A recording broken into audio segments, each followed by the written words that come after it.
What's up, guys? I found this new Craftsman box.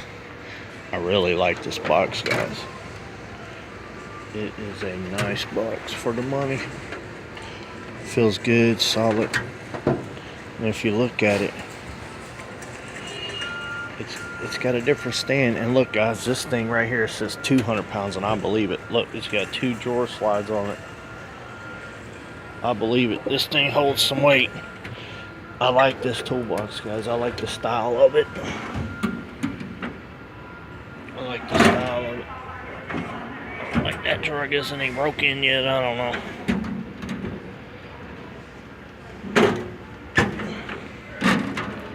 It's a nice toolbox. Is it worth the price? It's a 41-inch toolbox. Is it worth the price? I'll let you be the judge of that. But it is a very nice toolbox, guys. It is a nice toolbox. Probably one of the better ones since it says made in the USA with global parts. That's everybody. But since Stanley took over Craftsman, it might be a good thing, because Craftsman will live on and they're building better stuff. So it's a nice box, guys.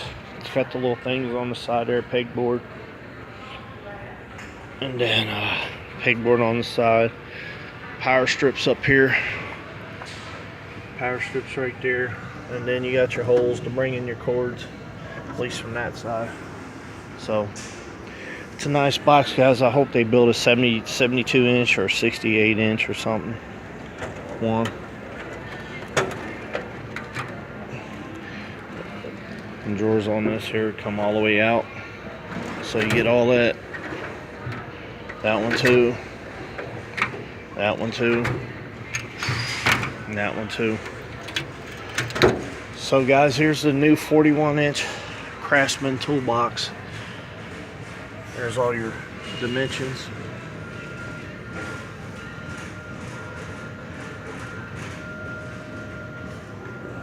There's your part number for both of them. So, alright, guys, like, share, subscribe, give me a thumbs up. This is the new Craftsman toolbox that I found up here at Lowe's. So, till the next time, guys. Bye bye.